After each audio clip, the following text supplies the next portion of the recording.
j'ai pas perdu connaissance. Donc il me reste ce moment où je dis à Michel, parce que avant je lui dis écoute, je pense que ça va très mal se passer, parce que le speaker venait de dire on ne tape pas des pieds. Mais où dans un match de foot on ne tape pas des pieds, on ne tape pas des mains, enfin on bouge pas, on crie pas.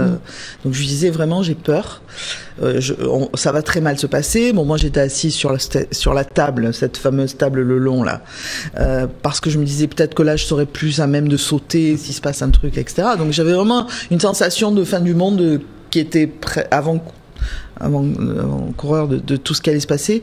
Et c'est Jean-Baptiste Dumas, donc le père de Bastien que vous avez vu hier, qui m'a dit non mais ça va aller. Il m'a tapoté la jambe, il m'a dit rassieds-toi, ça va le faire. Tout le monde s'est installé, je me suis donc installée à ma place et donc je disais voilà, on allait prendre j'étais pas exactement direct, mais on allait prendre. Alors je disais ça, et lui aussi Michel me disait mais non, ça va bien se passer, il n'y a pas de raison, voilà. Et à ce moment-là, bon, grand blanc, et c'est il a entendu Thierry Roland et Jean-Michel Larquet qui se sont retournés aussi. Enfin voilà, tout était en direct, quoi. Oui.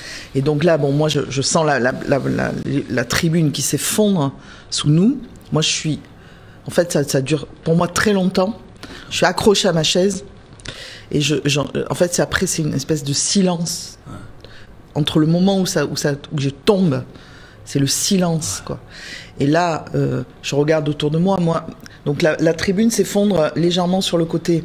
Donc il y a toute cette partie où vous êtes qui s'effondre un peu plus doucement.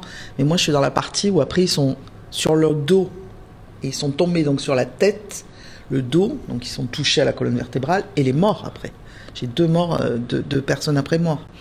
Et là, moi, je me rassemble, je vois que je bouge quand même, je prends mes affaires et je sors de là. C'est le chaos. Et là, on a un grand bruit. Là, on entend que ça crie de partout, que c'est vraiment quelque chose d'effrayant. J'en ai encore la chair de poule en le disant.